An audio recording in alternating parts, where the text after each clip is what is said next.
Good morning to Ananda. I'm Dr. Mohammad Siddiq, Assistant Professor, PG and Research Department of Commerce, Ramal College, Trichabali. Let us today we are going to discuss about the topic procedure for registration under GST. Before enter into the topic, we must know the general meaning and introduction of GST. GST stand for Goods and Services Tax, which will be levied on the supply of goods or services or both in India. GST will summon a number of existing indirect tax. Basically, taxes are classified into two types, namely direct tax and indirect tax.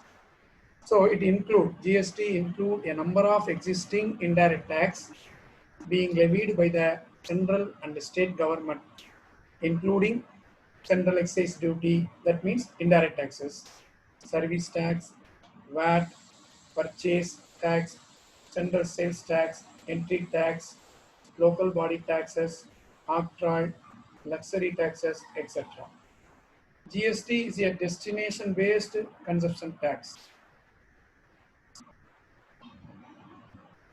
In India, GST introduced in 1st July 2017.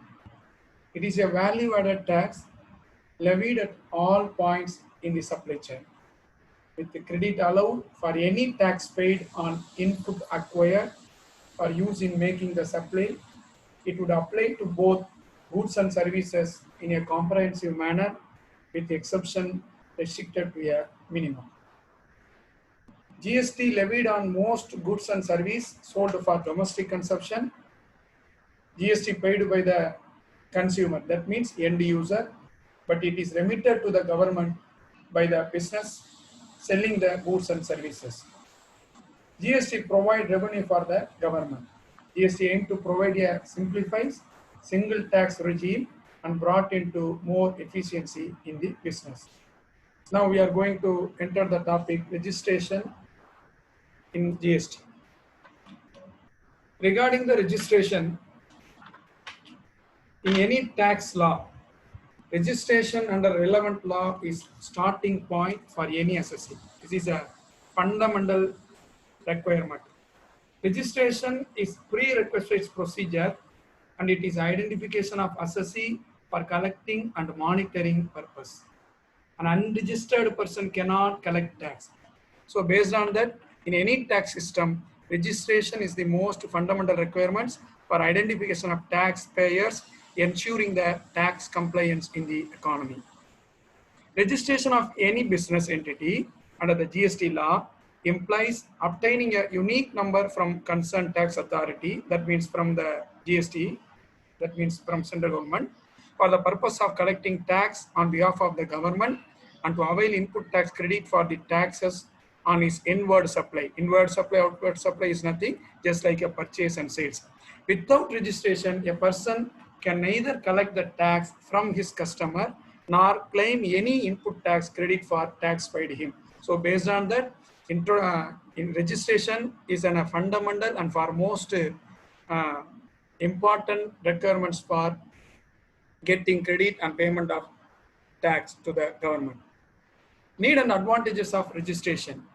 He is legally recognized as supplier of goods and services.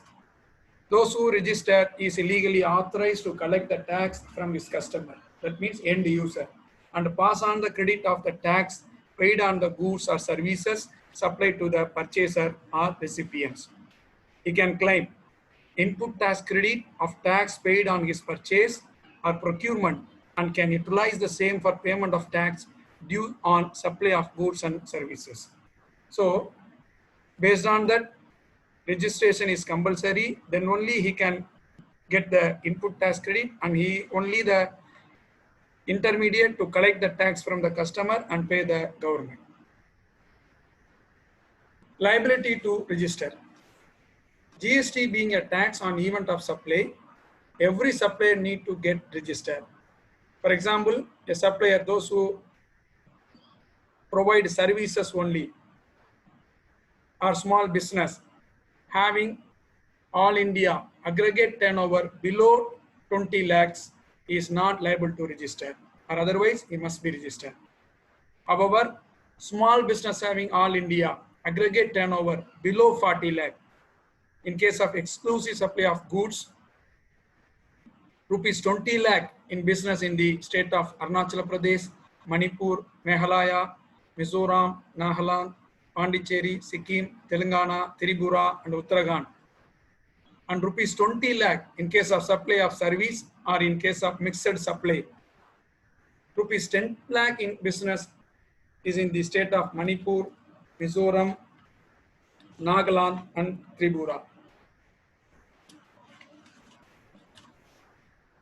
Based on that, the person, those who provide service only, the aggregate turnover for the last year less than the 20 lakh, he need not to be registered, or otherwise he must register.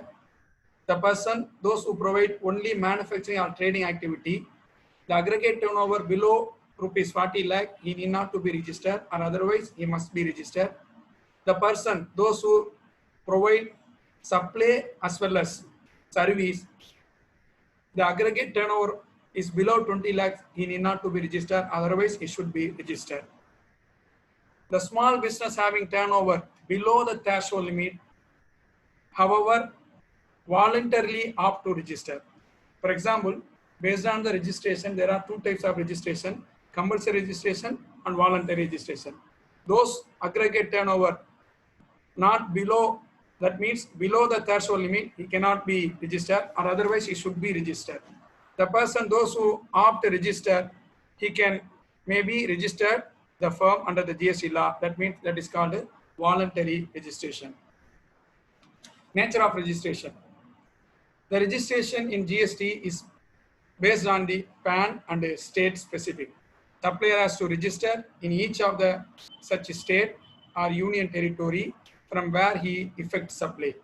In GST registration, the supply is allotted, that means the person from the government allotted to the GST registration, a 15-digit GST identification number called GST TIN, and a certificate of registration incorporating therein the GST TIN is made available to the applicant on the GST common portal. Regarding the 15-digit, the first two digit of the GST is indicate the state code, and next 10 digit are in the PAN of the legal entity. The next 2 digit are for entity code, and the last digit is the checksum numbers. Registration under GST is not tax specific, which means that there is a single registration for all the tax, that is GST, SGST, UTGST, IGST. That these are the 4 types of GST and the CHSS. Benefit to registration.